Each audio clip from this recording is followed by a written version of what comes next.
Assalamualaikum warahmatullahi wabarakatuh.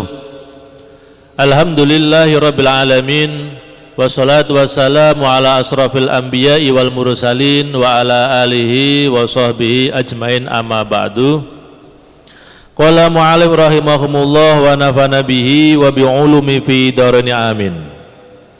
Ya Ali, he Ali, sedekah siri utawi sedekah siri tutfi'u bisa nyirep apa sedekah siri godobar Rabbi ing bendune pangeran, wa tajlibu lan narik apa sedekah siri al barokata ing barokah wa rizqa lan rezeki al katsira kang akeh, wa bakir lan isu-isu ana sira bis sedekati kelawan sedekah, fainal bala karena teman sedune bilai bencana iku yang zilu temurun apa bala qoblal bukur ing dalam sadurunge isu-isu, faturadu mongko den tolak apal qadau pesten Allah fil hawai ing dalam awang-awang. Wahai Ali, sedekah siri atau sedekah rahasia itu bisa menghilangkan atau meredam kemurkaan Allah. Sedekah secara sembunyi-sembunyi itu bisa meredam kemurkaan Allah. Wa tajlibul barakah wa rizqul katsir. Kemudian sedekah sirri itu juga bisa menarik keberkahan dan rezeki yang banyak sekali. Wa bakir bi sedekah, maka bersegeralah untuk sedekah. Fa inal bala yanzilu qoblal bukur, karena sesungguhnya mara bahaya, bencana, wabah itu turun sebelum pagi hari. Faturadul qada fil hawa, maka dengan keberkahan, dengan fadilahnya sedekah yang kita segerakan, Allah akan menolak bencana itu ketika masih di langit. Nah, di sini Rasulullah memberikan wasiat kita agar memperbanyak bersedekah, karena bersedekah itu bisa menolak bala. Di sini diceritakan, disebutkan, dijelaskan bahwasanya bala yang akan turun dari langit, kepastian datangnya bala atau wabah penyakit yang turun dari langit dengan barokahnya sedekah, maka akan dihilangkan, akan ditolak, belum sampai ke bumi sudah ditolak oleh Allah. Nah, ini berarti pada masa sekarang ini, di masa pandemi COVID-19 ini, amalan yang terbaik agar kita selamat dari virus corona ini salah satunya adalah bersedekah. Karena dengan bersedekah Allah akan menolak mara bahaya atau bencana yang akan menimpa kita. Dalam sebuah hikayah di masa Nabi Sulaiman diceritakan ada seekor burung merpati yang telurnya itu senantiasa dicuri oleh seorang pemuda. Jadi tiap kali dia bertelur dicuri, bertelur dicuri lagi, tiap hari seperti itu.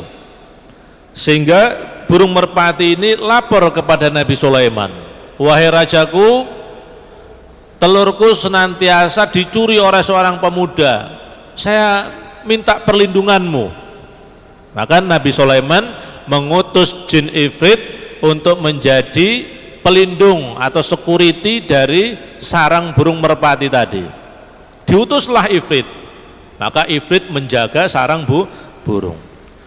Keesokan harinya pemuda itu datang lagi memanjat pohon dan dia mengambil telur lagi. Nah, maka ifrit sudah siaga, wah ini pelakunya ternyata. Akhirnya oleh ifrit dipeganglah kaki pemuda tadi, cep, wah dipegang. Ternyata ketika ifrit mau melemparkan pemuda ini, justru malah ifrit sendiri yang terlempar ratusan kilo.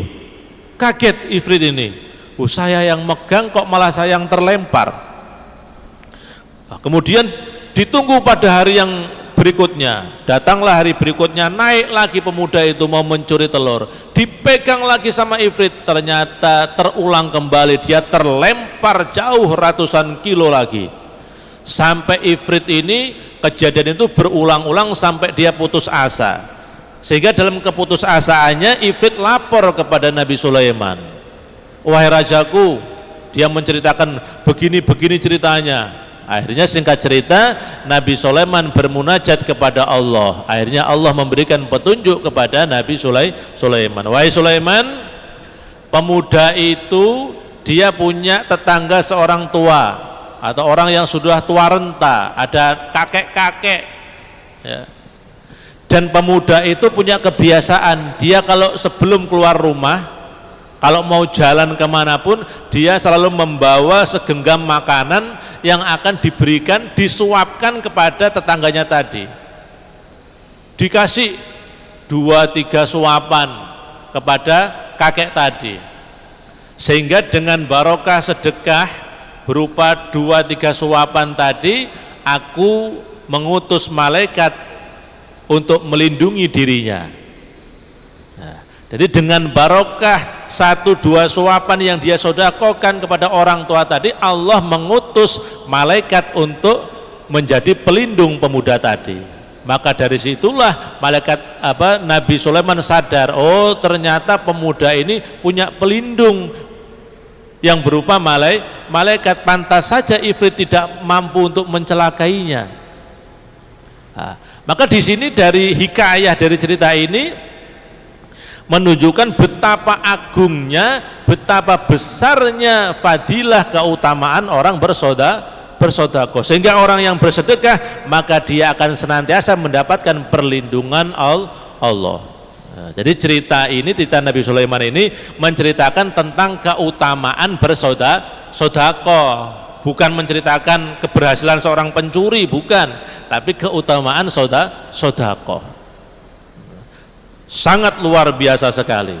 Oleh karena itu, marilah di masa-masa seperti ini perbanyaklah kita untuk bersedekah, sehingga Allah senantiasa memberikan perlindungan kepada kita, sehingga kita semua bisa selamat dari mara bahaya, selamat dari wabah COVID-19, dan selamat dari berbagai macam keburukan. Amin, Allahumma amin. Ya Ali, he Ali, ida tasaddaqta ing dalam nalikane sedekah sapa sira fasaddaq mongko sedekah sira bi asani ma kelawan bagus-baguse perkara indaka ing dalam ana sanding sira. Fa ina sedekata lukmatin karena teman sedene sedekah sak puluhan minal halal saking perkara halal iku ahabbul yang demenake ilallah maring Gusti Allah min mi'ati misqalin tinimbang 100 misqal min haramin saking barang haram. Wa sedekatun lan sedekah tuqaddimu kang dinginake ing sedekah qabla mautika ing dalem sadurunge mati sira iku afdalu luwih afdal min mi'ati misqalin tinimbang saking 100 misqal. Ya tasaddaquna kang padha sedekah biha kelawan mi'ati misqal ba'da mautika ing dalem sawise mati sira. Wahai Ali, ketika kamu bersedekah maka bersedekahlah dengan yang terbaik yang kamu miliki. Yang terbaik yang kamu miliki itu maksudnya adalah perkara-perkara yang halal. Bukan terus kok baju barumu kamu sedekahkan, itu baik. Tapi yang dimaksud dalam hadis ini bukan seperti itu. Ahsan di sini maksudnya perkara-perkara yang halal. Bersedekahlah dengan perkara yang halal. Karena sesungguhnya satu suap makanan yang halal, bersedekah dengan sesuap nasi yang halal itu lebih disenangi oleh Allah daripada kita bersedekah 100 miskol dari perkara haram. 100 miskol itu 100 keping uang emas. Nah, kalau itu perkara yang halal, perkara yang haram, maka Allah lebih memilih yang satu suap nasi yang halal daripada 100 miskol tapi dari barang haram. Karena dikatakan Allah thayyibun la yaqbalu illa thayyiba. Allah itu maha suci, maha indah, maha bersih, tidak menerima kecuali perkara yang bersih. Perkara yang haram adalah perkara yang kotor, maka Allah tidak akan menerima sedekah dari perkara yang haram. Sedekah yang kamu berikan sebelum kematianmu itu lebih baik ya daripada 100 miskol, 100 keping uang emas yang disodakohkan setelah kematianmu. Waktu hidup ndak mau sodakoh, kalau pas sudah meninggal baru ahli warisnya, anak-anaknya selamatan, bagi-bagi makanan. Nah, itu namanya sodakoh setelah meninggal. Itu baik sekali. Sodakoh setelah orang meninggal sangat baik. Tapi yang lebih afdol adalah sodakoh yang kita keluarkan sebelum kita meninggal dunia. Ya, intinya kedua wasiat Rasulullah ini menganjurkan kepada kita berbanyaklah bersedekah, karena salah satu keutamaan sedekah adalah bisa menyelamatkan kita dari mara bahaya, baik dari bala bencana maupun dari wabah penyakit, dan juga selamat dari keburukan yang lain. Semoga kita semua diberikan kekuatan dan kemudahan kepada Allah, diberikan kerelaan hati sehingga mudah diri kita untuk bersedekah. Amin Allahumma amin. Cukup sekian akhirul qouli, semoga menjadi tambahan wawasan yang bermanfaat dan barokah kepada kita semua. Akhirul qouli wallahul muwaffiq ila aqwamit thoriq. Assalamualaikum warahmatullahi wabarakatuh.